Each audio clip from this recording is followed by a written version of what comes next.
पुन्हा एकदा परमेश्वराचे स्तुती करतो की परमेश्वराने त्याचं वचन सांगण्यासाठी त्याच्या भक्तगणामध्ये मला आज त्यांनी आणलं, त्याबद्दल त्याच्या नाव परमेश्वराच्या नावाला मान महिमा गौरव आता आणि सदा सर्व काळ असो. आपण आपल्या भक्तीला सुरुवात करूया.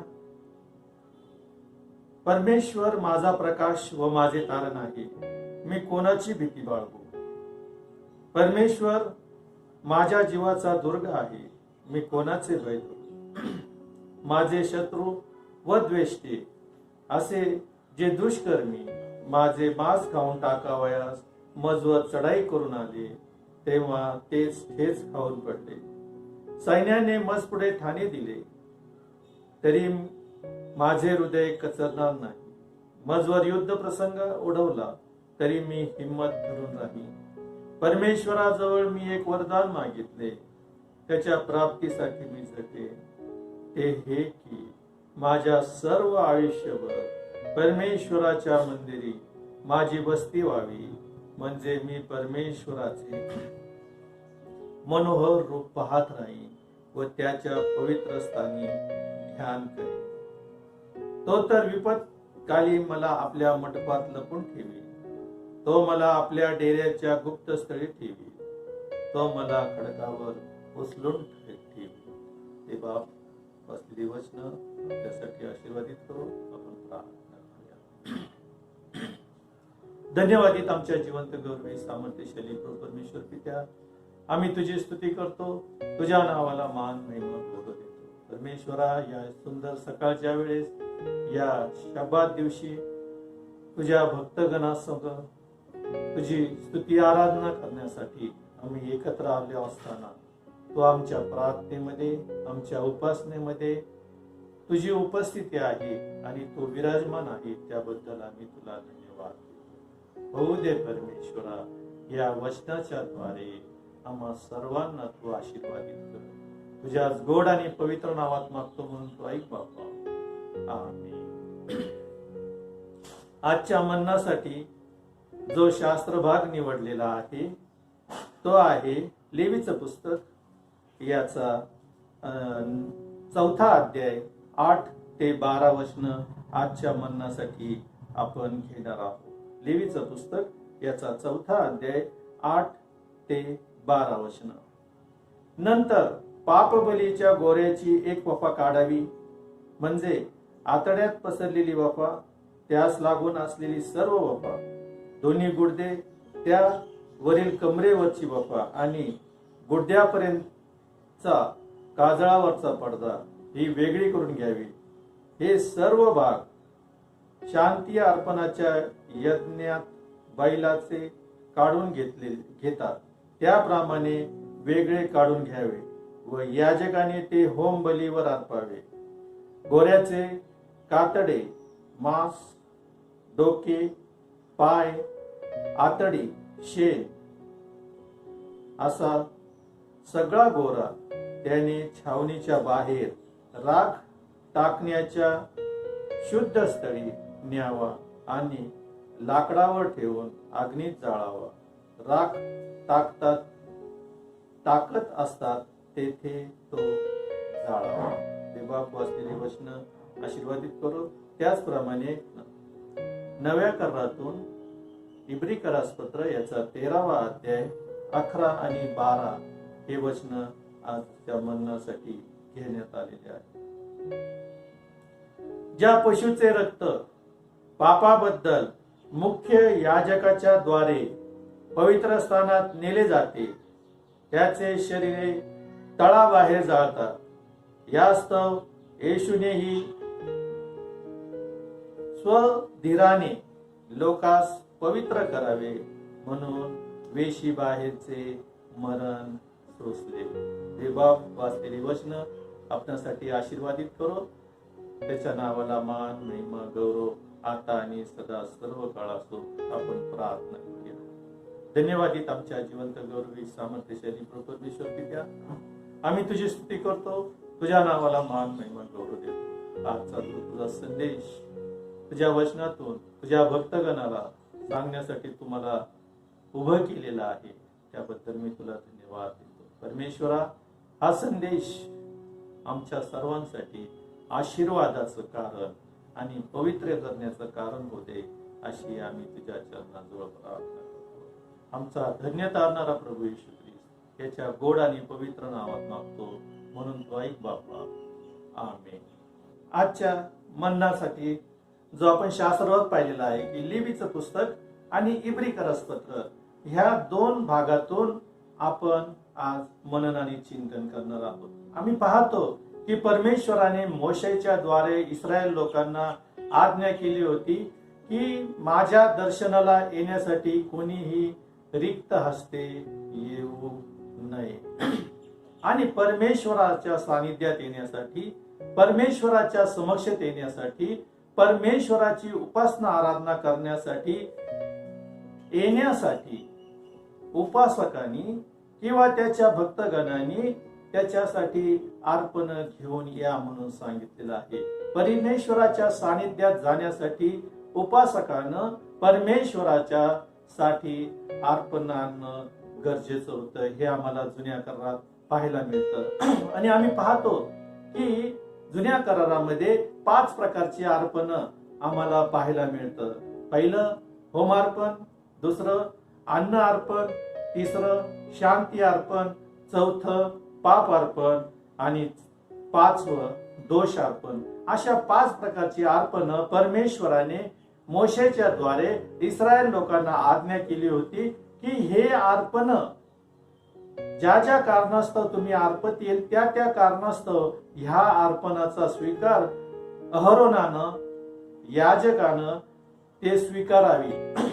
आम्ही पाहतो की होम अर्पण हे लेवीचं पुस्तक याचा पहिला अध्याय 3 ते 7 वचनामध्ये होम अर्पणाबद्दल सांगितलेलं आहे. जो उपासक असतो, उपासकाच्या पापाकरिता प्रायश्चित आणि उपासकाचे देवाला संपूर्णपणे समर्पण करायचं असेल तर उपासकानं होम अर्पण आणणं गरजेचं आहे.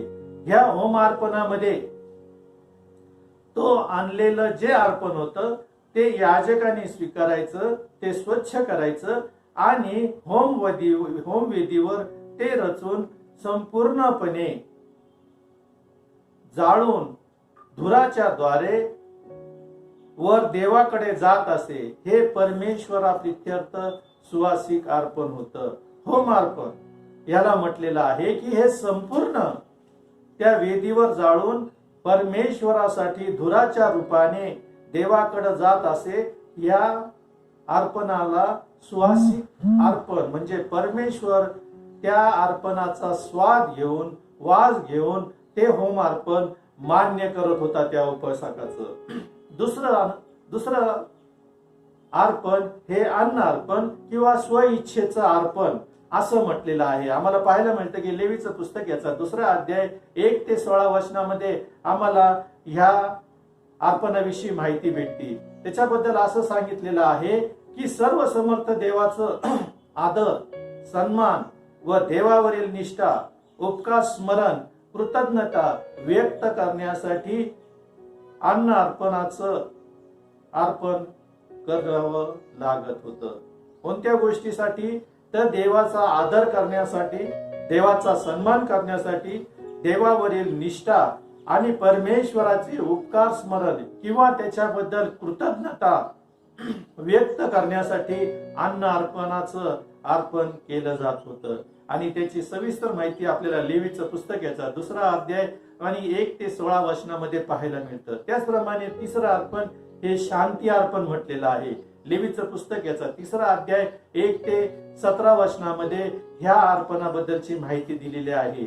शांती अर्पण उपासकाला देवाच्या सहभागितेमध्ये येऊन शांती, आनंद मिळावा ह्यासाठी हे अर्पण केलं जात होतं. त्याचप्रमाणे उपासक जो परमेश्वराला हे अर्पण घेऊन येत होता, देवाने त्याला अनपेक्षितपणे आशीर्वाद दिला असेल किंवा एखाद्या मोठ्या संकटातून परमेश्वराने त्याची सुटका केली असेल तर देवाचे उपकार मानण्याकरिता उपकार स्तुतीचं अर्पण म्हणून शांती अर्पण केलं जात होतं म्हणून बायबल मध्ये सांगितलेलं आहे.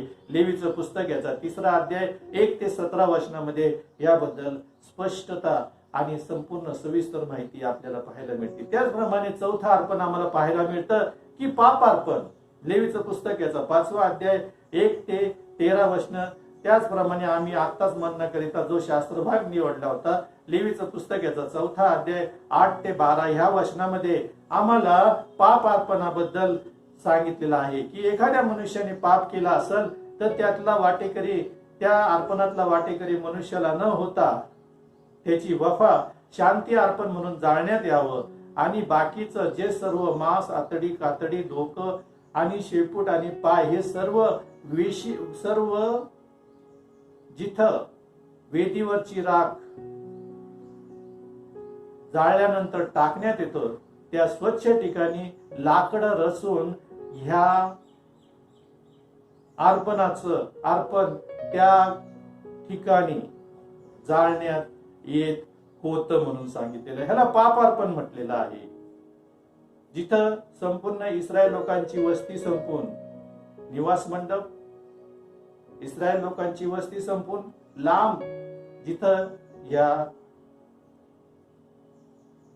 अर्पण किंवा राख टाकत होते त्या ठिकाणी ह्या अर्पणाला अर्पण केलं जात होतं, जाळल्या जात होतं.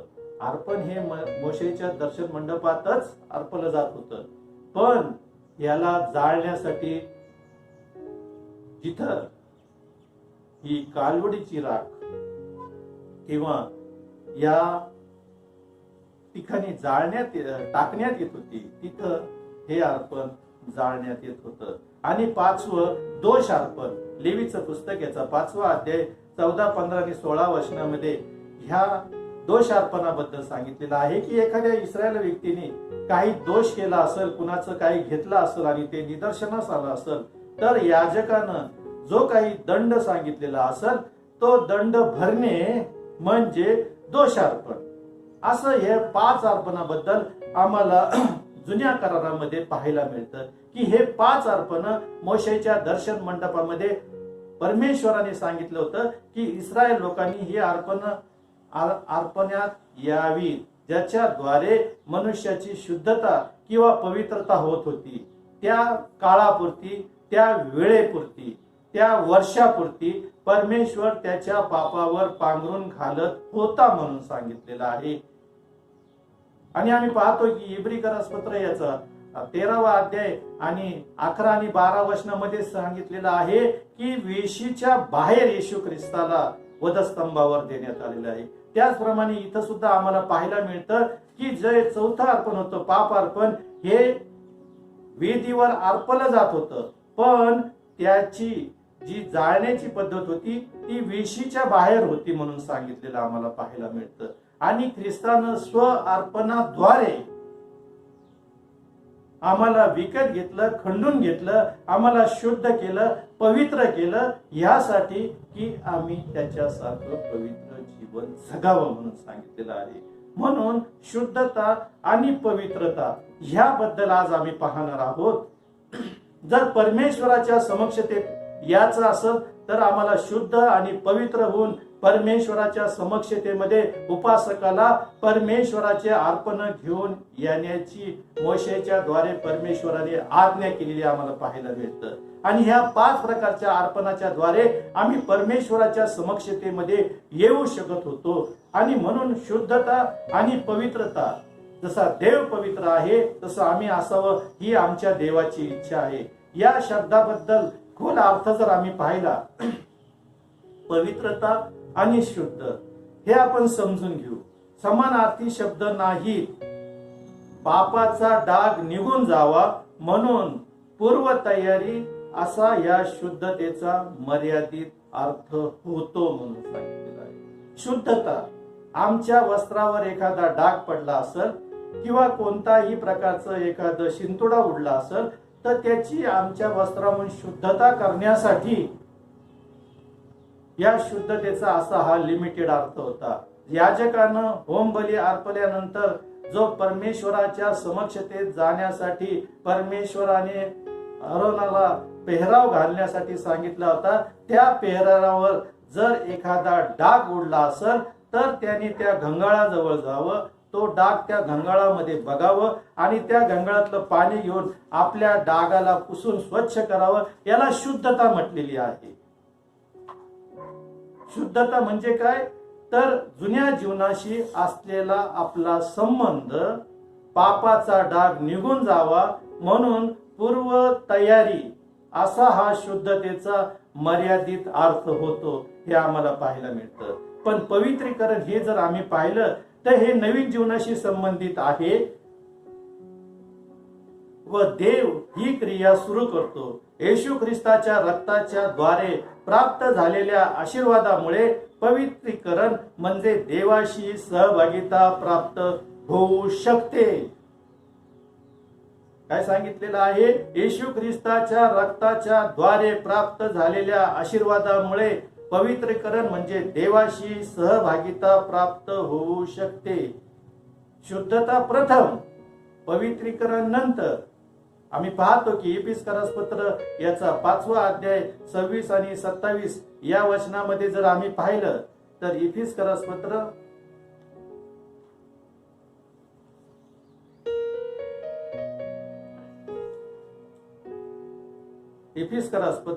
याचा 4था अध्याय 5वा अध्याय आणि 26 आणि 27 वचनामध्ये आम्हाला पाहायला मिळतं, यासाठी की तिला त्याने वचन रूपी जलस्नानाने शुद्ध करून पवित्र करावे आणि तिला गौरवयुक्त मंडळी अशी आपणास सादर करावी, म्हणून तिला डाग, सुरकुती किंवा अशासारखे काही नसून ती पवित्र व निर्दोष असावी.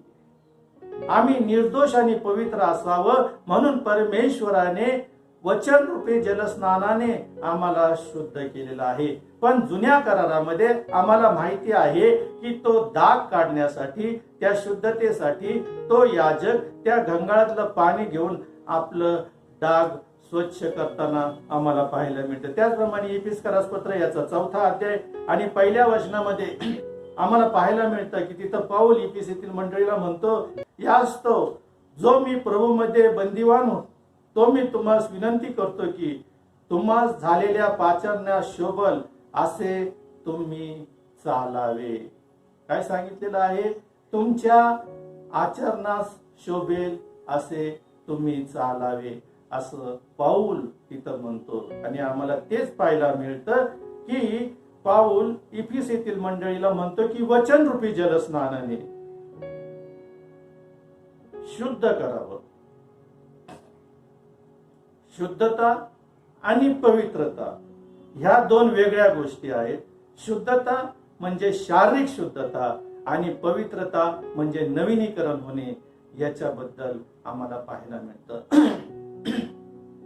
आम्ही पाहतो की जुन्या करारामध्ये शुद्धता ही लेवींच्या बाबतीत सांगितलेली आम्ही पाहायला मिळतं. लेवीचं पुस्तक याचा 8वा अध्याय आणि 8वा अध्याय 5 ते 15 वचन जर आम्ही पाहिलं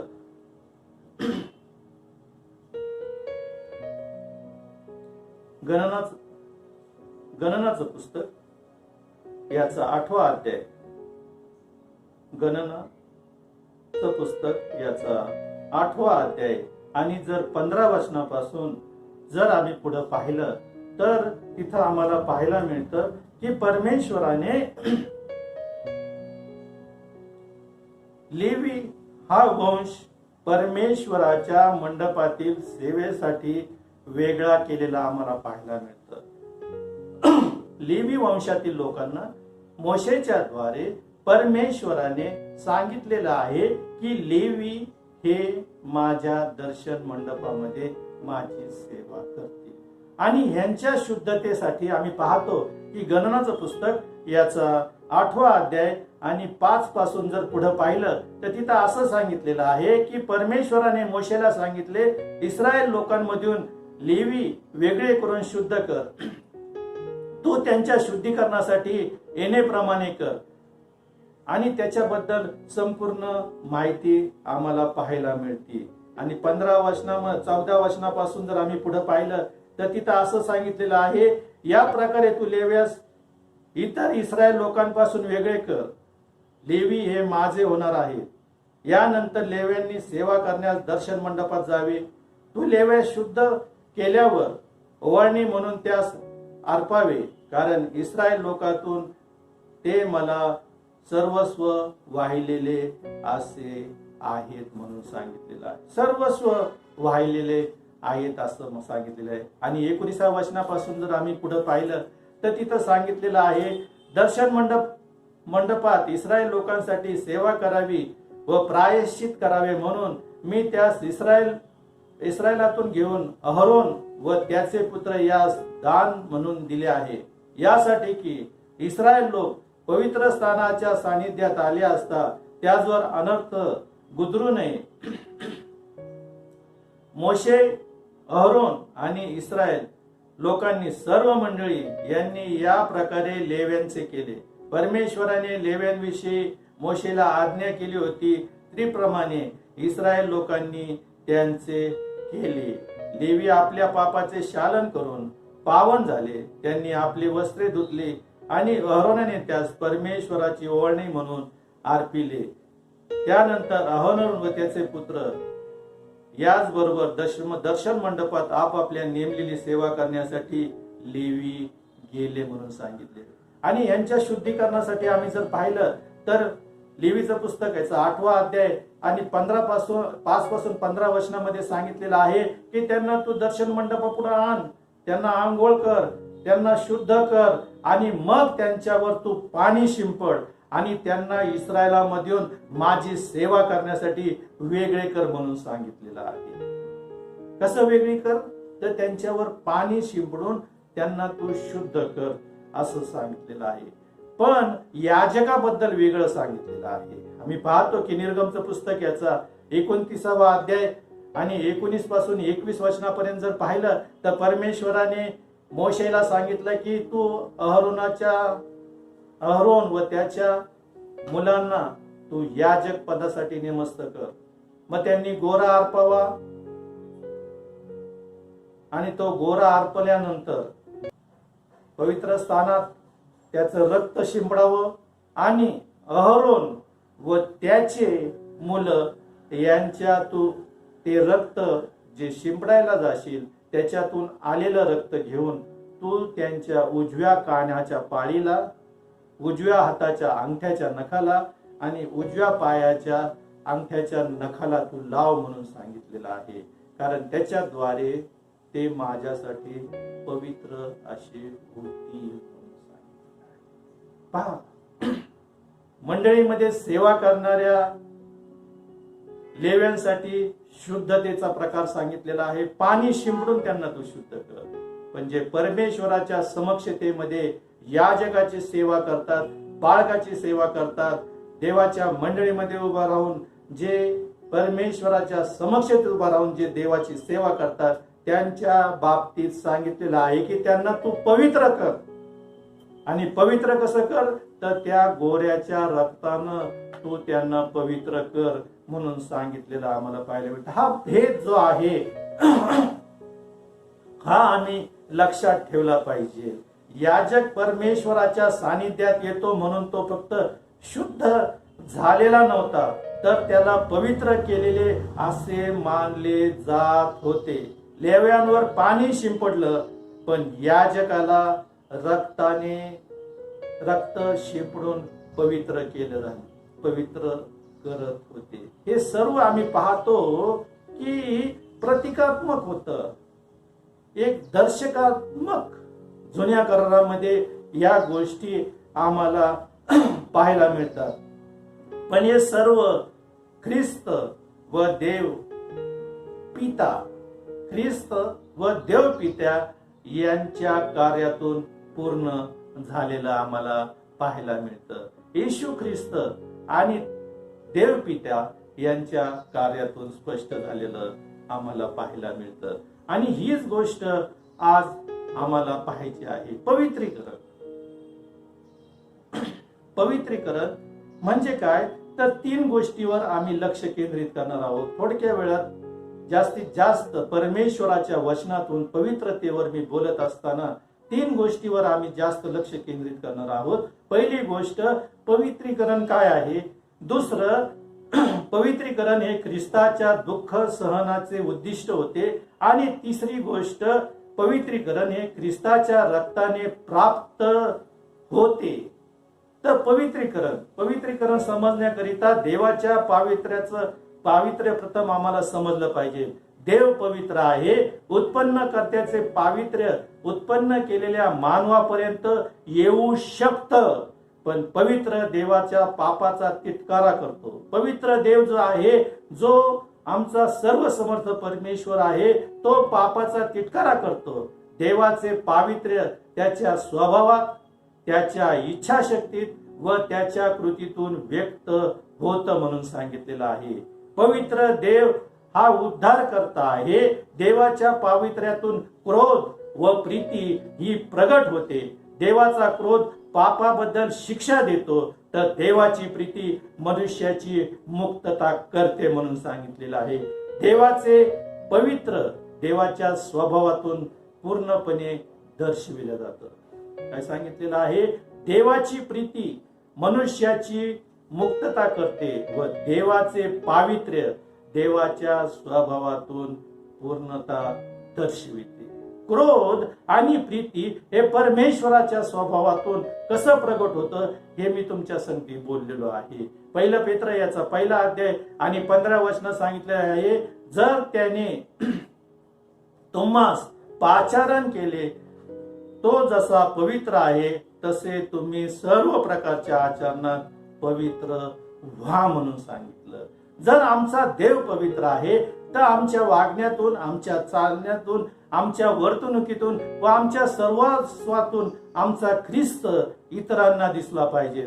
तो जसा पवित्र आहे तसं आम्ही पवित्र असणं गरजेचं आहे. पवित्र देव विश्वासणाऱ्यांचे पवित्रीकरण करतो. कोणताच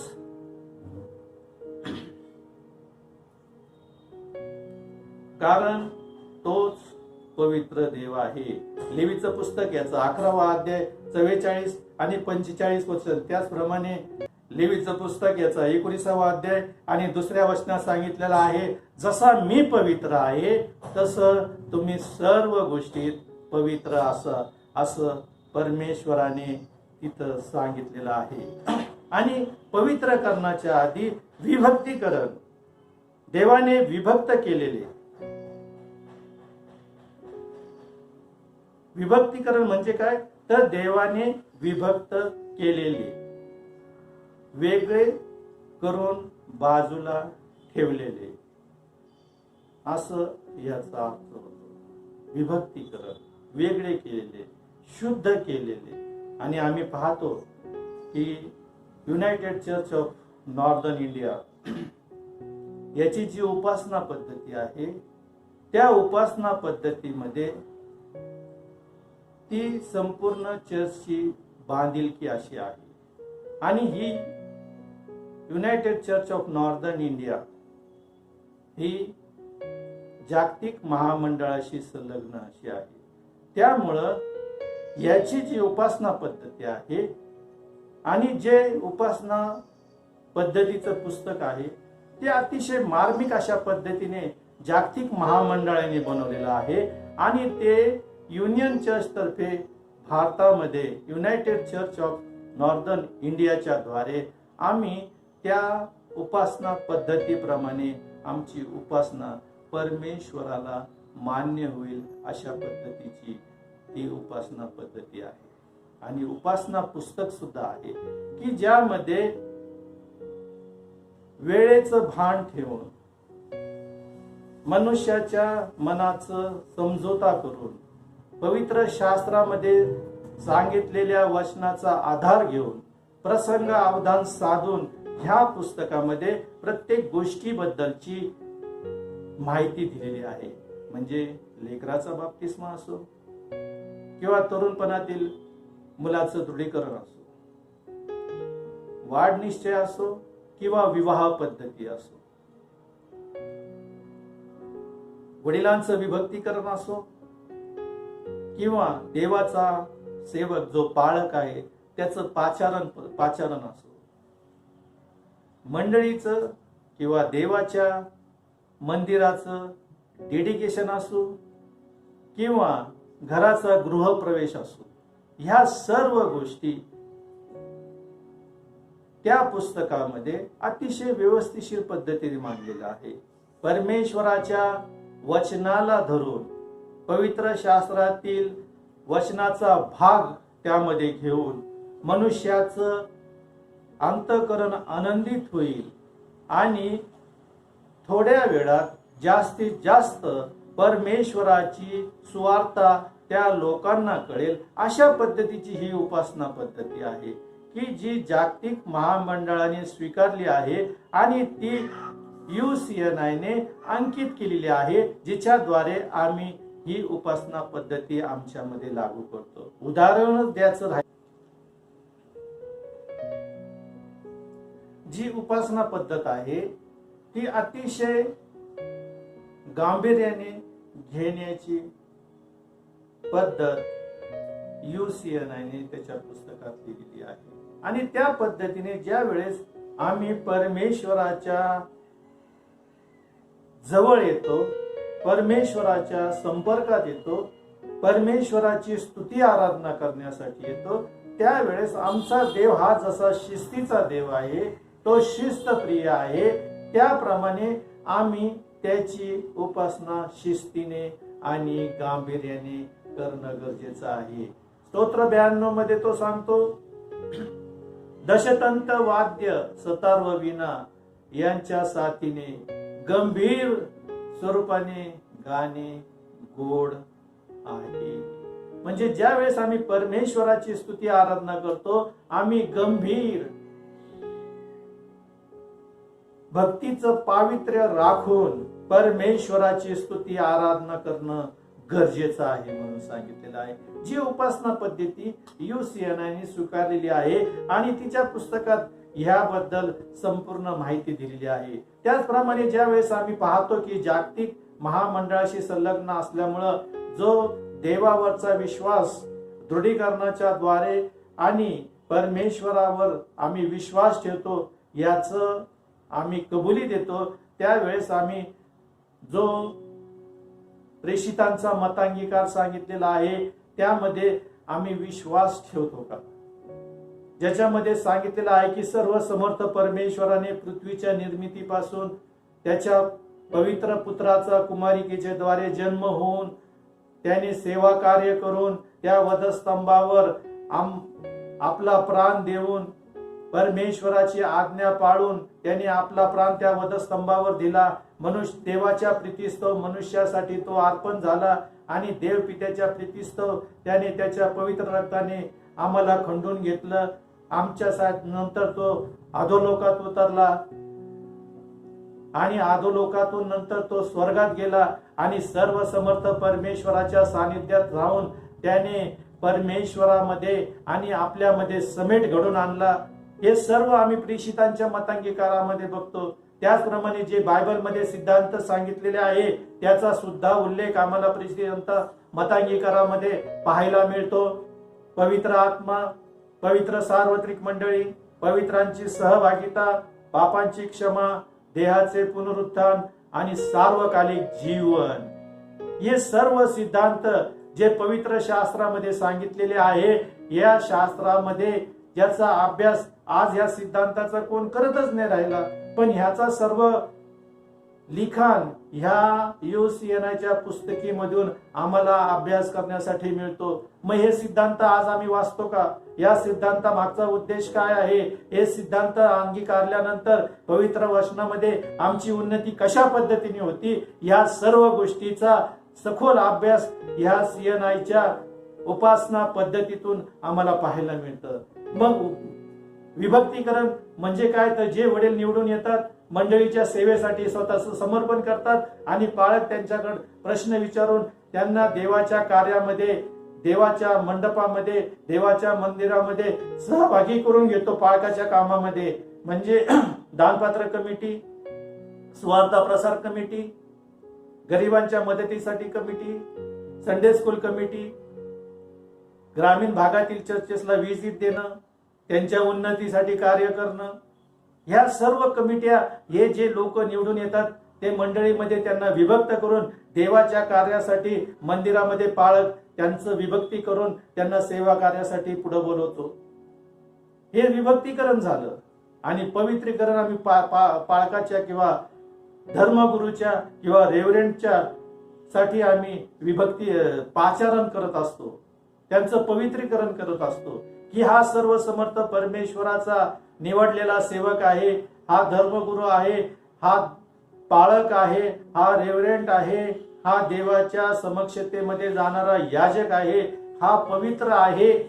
आणि ह्याची आम्ही विभक्तीकरण न करता किंवा ह्या देवाच्या सेवकाला आम्ही कोणत्याही पद्धतीचं अपॉइंटमेंट लेटर देत नाही, तर आम्ही त्यांना पाचारण पत्र देतो. का तर तुम्ही देवाचे अभिषिक्त असे आहात, या आणि मंडळीची सेवा करा. ह्याला पाचारण म्हणतात, ह्याला पवित्रीकरण म्हणतात की हा सर्व समर्थ देवाचा पवित्र माणूस आहे, हा देवाचा सेवा करणारा याजक आहे, हा देवाच्या समक्षतेमध्ये जाणारा पाळक आहे, हा धर्मगुरू आहे, हा रेव्हरंट आहे. मग याचं पवित्रकरण झालं. आणि हे पवित्रीकरण आम्हाला येशू ख्रिस्ताच्या दुःख सहनातून आणि ख्रिस्ताच्या रक्ताच्या द्वारे प्राप्त होतं. आणि हे आम्हाला UCNIचं जे आमचं पुस्तक आहे, जी उपासना पद्धती आहे, ज्याचं अनुकरण बायबलच्या वचनाप्रमाणे आणि सिद्धांताप्रमाणे आम्ही स्वीकारलेलं आहे, त्याच्यावर विश्वास ठेवून आम्ही जीवन जगतो, त्या बाबतीची माहिती आम्हाला करून देतं. म्हणून आम्हाला पाहायला मिळतं की देवाचा सेवक किंवा याजक याला पवित्रीकरण करणं गरजेचं आहे. आज आम्ही पाहतो वडिलांचं विभक्तीकरणाबद्दल आम्ही पाहत नाही, पण देवाच्या सेवकाच्या पवित्रीकरणाबद्दल आम्ही पाहतो. मग आम्ही पवित्र असलं पाहिजे. देव जसं आमचा पवित्र आहे तसं आम्ही पवित्र असणं गरजेचं आहे.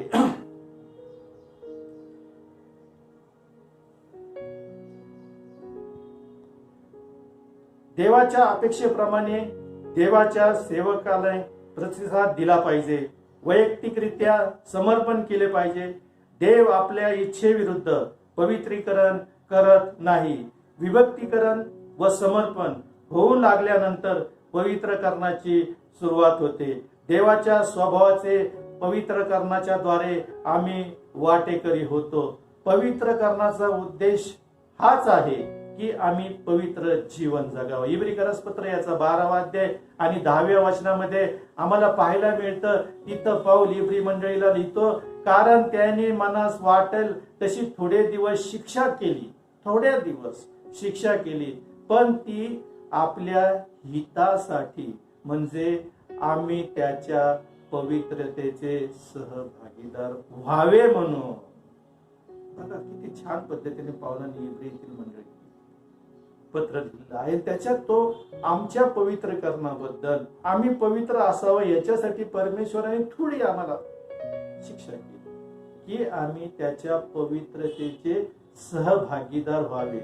जी सहभागिता एदेन बागेमध्ये आदामाने सर्व समर्थ देव पित्या ह्याच्यापासून तो विभक्त झाला होता, तो वेगळा झाला होता. त्याने परमेश्वराची इच्छाचे विरुद्ध आज्ञा भंग केली होती. परमेश्वराने सांगितलेल्या आज्ञेचं त्यांनी पालन केलं नव्हतं. ती आज्ञेखाली आम्हाला परत आणण्यासाठी तो सर्व समर्थ देव त्याचा पुत्र या जगामध्ये आला आणि त्याने त्या वधस्तंभावर त्याच्या रक्ताच्या द्वारे आम्हाला खंडून घेतलं आणि पुन्हा सर्व समर्थ देवाच्या समक्षतेमध्ये आम्हाला आणलं. म्हणून आम्ही त्याच्या पवित्रतेचे भागीदार व्हावे. म्हणून पाऊल इब्री येथील मंडळी म्हणतो, म्हणून त्यांनी थोडी आम्हाला इजा केली, थोडा दंड केला, थोडी शिक्षा केली, याच्यासाठी की आम्ही त्याच्या पवित्रतेचे सहभागी व्हावे. दुसरी गोष्ट आम्ही पाहतो की पवित्रकरण हे ख्रिस्ताच्या दुःख सहनाचे उद्दिष्ट होते. एफेसीतील मंडळीला 4था अध्याय आणि 1ल्या वचनामध्ये आम्हाला पाहायला मिळतं. एफेसकरासपत्र याचा 4था अध्याय आणि 1ल्या वचनामध्ये, एफेसकरासपत्र याचा 4था अध्याय आणि 1ल्या वचनामध्ये तिथं असं सांगितलेलं आहे की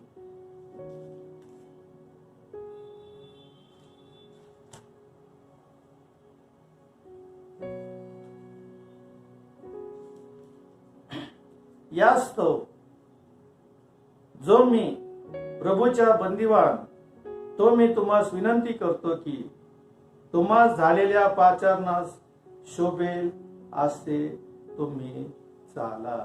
देवाच्या वचनाप्रमाणे सांगितलं की तुम्ही देवाच्या वचनास अनुसरणारे व त्याच्या पावित्र्याला धरून चालणारे असे असावे असं पाऊल इफिसीतील मंडळीला म्हणतो. कारण त्याच्या दृष्टीने आपण पवित्र व निर्दोष व्हावे म्हणून सृष्टी स्थापनेच्या पूर्वी आपल्याला ख्रिस्तामध्ये देवपित्याने निवडलेले आहे. योहान कृष्णवर्तमान याचा 17वा अध्याय 19 ते 24 वचनामध्ये सांगितलेला आहे. योहान कृष्णवर्तमान याचा 17वा अध्याय जर आम्ही पाहिलं तर तिथं काय सांगितलेलं आहे. योहान कृष्णवर्तमान याचा 17वा अध्याय आणि 19 ते 24 वचनामध्ये सांगितलेलं आहे, मी त्यांच्यासाठी स्वतःला अर्पण पवित्र करतो यासाठी की त्यांनीही खरे खरे पवित्र व्हावे. मी त्यांच्यासाठी केवळ नाही तर त्यांच्या वचनावरून जे माझवर विश्वास ठेवतात त्यांच्यासाठीही विनंती करतो यासाठी की त्या सर्वांनी एक व्हावे.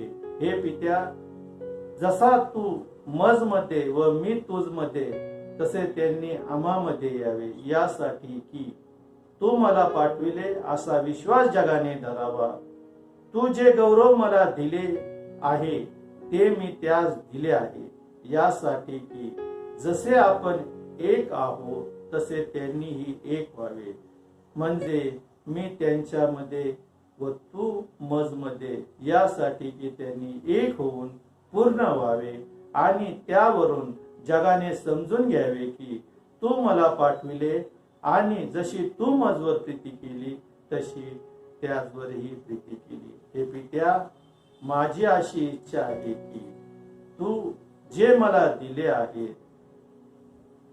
त्यांनीही तेथे मी आहे दिले आहे त्यांनीही जिथे मी आहे तेथे मज जवळ असावे यासाठी की जे माझे गौरव तू मला दिले आहे ते त्यांनी पाहावे.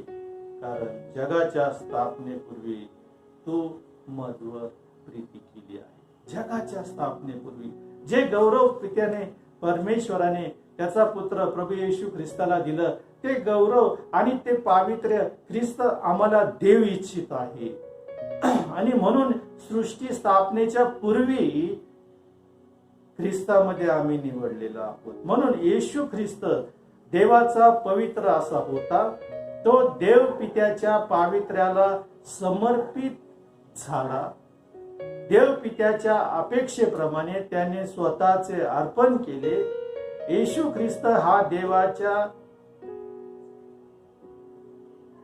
पित्याच्या सर्व समर्थ देव पित्याच्या इच्छेशी व त्यांच्या पवित्रतेशी एकरूप झाला व देवाच्या मरणाच्या द्वारे पापाची सत्ता त्याने नष्ट केली. देव पित्याबरोबर आमचा समेट, आमची पाप क्षमा व आमची शुद्धता या सर्वातून पुढे आम्ही ख्रिस्ताच्या पवित्रेप्रत जातो. हे सर्व आम्हाला ख्रिस्ताच्या दुःख सहनाच्या द्वारे आम्हाला प्राप्त होतं. देवासंगती आमचं समेट होतो. देवासंगती जी आदामाने केलेली आज्ञाभंग आहे त्या पापापासून आम्हाला शालन भेटतं आणि त्यामुळं आम्ही पुन्हा परमेश्वराच्या समक्षतेमध्ये शुद्ध आणि पवित्रतेत पुढं आणि पुढं जात असतो. हे सर्व आम्हाला दुसऱ्या मुद्दा जो आहे ख्रिस्ताचं दुःख सहनाचं उद्दिष्ट यातून प्राप्त होतं. तिसरी आणि महत्वाची गोष्ट, शेवटची मी तुमच्या संगती परमेश्वराच्या वचनातून बोलू इच्छितो. पवित्रीकरण हे ख्रिस्ताच्या रक्ताद्वारे प्राप्त होतं. जो येशू ख्रिस्ताच्या रक्ताचा वाटेकरी होतो तो पवित्रकरणाचा वाटेकरी होतो. या रक्ताच्या आशीर्वादाखाली जो जीवन जगतो तो पवित्रकरणाप्रत जातो. आणि हे सर्व देव पित्याच्या प्रभू येशू ख्रिस्तावर विश्वास ठेवल्याच्या द्वारे आम्हाला किंवा त्याच्या उपासकाला किंवा त्याच्या सेवकाला किंवा त्याच्या नावाने जो याजकीयपण करत असतो त्याला प्राप्त होतं. पवित्रीकरण होण्यासाठी विभक्तीकरण होणं आवश्यक आहे. आपण आता पापाचे गुलाम नाहीत तर ख्रिस्ताच्या रक्ताच्या मोलानं आम्ही विकत घेतले गेलेलो आहोत. आमचं सर्व किंमत त्याने त्या वधस्तंभावर आपल्या रक्ताच्या द्वारे ख्रिस्ताने चुकती केलेली आहे. आणि सैतानानं जो अधिकार त्या आदामापासून घेतला होता तो त्या वधस्तंभावर ख्रिस्तानं त्याच्याकडून हिरावून घेतलेला होता. मनुष्यानं पाप केल्यामुळं जे काही आज्ञाभंगामुळं परमेश्वराच्या समोर कलसेकरास पत्र याचा 2 अध्याय 10व्या वचनामध्ये सांगितलेलं आहे की आमच्या विरुद्ध असलेला जो विधीचा दस्त तो त्याने त्या वधस्तंभावर खिळून रद्द केला आणि आमचं मोल त्याने त्या वधस्तंभावर दिलं. त्या मोलानं आम्हाला त्यानं विकत घेतलेला आहे आणि त्यामुळं आता आमच्यावर पूर्णपणे ख्रिस्ताचा व परमेश्वर जो सर्व समर्थ देव आहे त्याचा ताबा आहे. त्याची सेवा करण्यासाठी आपण वेगळे केले गेले आहोत. देवा बरोबर सहभागिता स्थापन करण्याचा मार्ग हे येशू ख्रिस्ताचं रक्त होय. व आता आम्ही पाहतो की आता ख्रिस्त हे आपले पावित्र्य त्याच्या सेवकाला देतो. ह्या रक्ताला समर्पित होणारा सेवा कार्यासाठी पवित्रीकरणात समर्पित होतो. जर मंदिर शुद्ध करणे पुरेसे नाही तर देवाच्या गौरवाने ते भरले पाहिजे. देवाबरोबर आमची सहभागिता, त्याच्या इच्छेशी सहभागिता, त्याच्या जीवनाशी सहभागिता व त्याच्या रूपाशी एकरूपता म्हणजे पवित्रीकरण होय. इब्रिकरास पत्रामध्ये पाऊल इब्री येथील मंडळीला लिहितो 13व्या अध्यायाच्या 20 आणि 21व्या वचनामध्ये आम्हाला पाहायला मिळतं की तिथं पाऊल असं लिहितो की आता ज्या शांतीच्या देवाने सर्व काळाच्या कराच्या रक्ताने मेंढराचा महान मेंढपाळ आपला प्रभू येशू याला मेल्यातून माघारी आणले, तो देव आपल्या दृष्टीने जे आवडते ते आपणा मध्ये येशू ख्रिस्ताच्या द्वारे करो व आपल्या इच्छेप्रमाणे वागण्यास तुम्हास प्रत्येक कामात सिद्ध करो. शांतीचा देव तुम्हास पूर्णपणे पवित्र करो. त्याला युगानुयुग गौरव व शांती असो. आमेन. ह्या पवित्रेवर आम्ही चाललो पाहिजे. कारण जर आमचा देव पवित्र आहे तर आम्ही सुद्धा पवित्र असणं गरजेचं आहे. देव करो आणि या वचनाच्या द्वारे आम्हाला परमेश्वर त्याच्या पवित्रतेपर्यंत घेऊन जाऊ. देवा या वचनाच्या द्वारे आम्हाला आशीर्वाद देऊ. आपण प्रार्थना करूया. धन्यवादित आमच्या जिवंत गौरवी सामर्थ्यशाली परमेश्वर पित्या, आम्ही तुझी स्तुती करतो, तुझ्या नावाला महान महिमा गौरव देतो. खरोखर तो चांगला आहे, सर तुझी दया सनातन आहे. परमेश्वरा, या शब्दात दिवशी तुझ्या भक्तगणा संगती तुझ्या पवित्रेबद्दल व विभक्तीकरण आणि समर्पण या गोष्टीबद्दल बोलत असताना परमेश्वरा, तुझ्या वचनाद्वारे तू आज आमच्या संगतीत बोलला आणि जसा तू पवित्र आहे तसं आम्ही पवित्र असावं अशी तुझी इच्छा आहे. आणि या पवित्रेप्रत नेण्यासाठी परमेश्वरा, ख्रिस्ताचं दुःख सहन आणि ख्रिस्ताच्या रक्ताद्वारे आम्हाला हे पवित्रीकरण प्राप्त होतं हे तुझ्या वचनातून तू आम्हाला आज समजून सांगितलं आहे. तुझ्या वचनातून तू आम्हाला बोध केलेला आहे. म्हणून ह्या पावित्र्य प्रत आम्ही जावं आणि तुझ्या वचनाला अनुसरून, तुझ्या शिक्षणाला अनुसरून तुझ्या वचनाला अनुसरून परमेश्वरा आमचं समर्पण आम्ही तुला करावं आणि परमेश्वरा तुझ्या वचनाप्रमाणे आम्ही चालावं, त्यासाठी तू आम्हाला सहाय्य कर, मदत कर, मार्गदर्शन कर परमेश्वरा.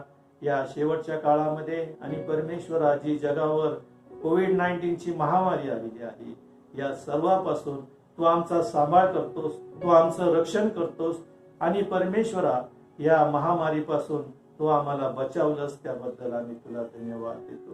खरोखर आम्ही म्हणतो की आम्ही आमची दृष्टी पर्वताकडे लावितो, आम्हाला सहाय्य कुठून येईल? आकाश व पृथ्वी यांचा निर्माण करता परमेश्वर, याचपासून आम्हाला सहाय्य प्राप्त होतं. पहा, इस्रायलाच्या रक्षकाला झोप लागत नाही व तो डुलकी घेत नाही. खरोखर परमेश्वरा या महामारीमध्ये तू आमचं रक्षण करत आहेस, आमचा सांभाळ करत राहिलेला आहेस आणि परमेश्वरा तुझ्या वचनाच्या द्वारे, तुझ्या पवित्र आत्म्याच्या द्वारे आम्हाला तू पवित्रतेतून पवित्रेपर्यंत नेत आहे, त्याबद्दल आम्ही तुला धन्यवाद देतो. हो दे परमेश्वरा, आज या वचनाच्या द्वारे तू आमच्या संगती बोललास म्हणून तुला धन्यवाद. तुझ्या नावाला मान, महिमा, गौरव, स्तुती, स्तवन करत ख्रिस्त येशूच्या नावात ही प्रार्थना केली त्या म्हणून तू आई. आमेन. आपण प्रभूने शिकवलेली प्रार्थना म्हणूया. हे आमच्या स्वर्गातील बापा, तुझे नाम पवित्र मानले जाओ, तुझे राज्य येवो, जसे स्वर्गात तसे पृथ्वीवरही येवो. तुझ्या इच्छेप्रमाणे आमची रोजची भाकर आज आम्हास दे, आणि जसे आम्ही आमच्या ऋणासून सोडले आहे तसेच तू आमचे ऋणी आम्हास सोड, आणि आम्हास परीक्षेत आणू नकोस, तर आम्हास वाईटापासून सोडीव. कारण की राज्य, सामर्थ्य आणि गौरव ही सर्व काळ तुझीच आहे. आमेन. आता देव बापाची प्रीती, येशू ख्रिस्ताची कृपा आणि पवित्र आत्म्याची सहभागिता तुम्हा सर्वांबरोबर असो आणि तुम्हा सर्वांस पवित्रतेतून पवित्रतेत नेण्यापर्यंत मार्गदर्शन करो. आमेन.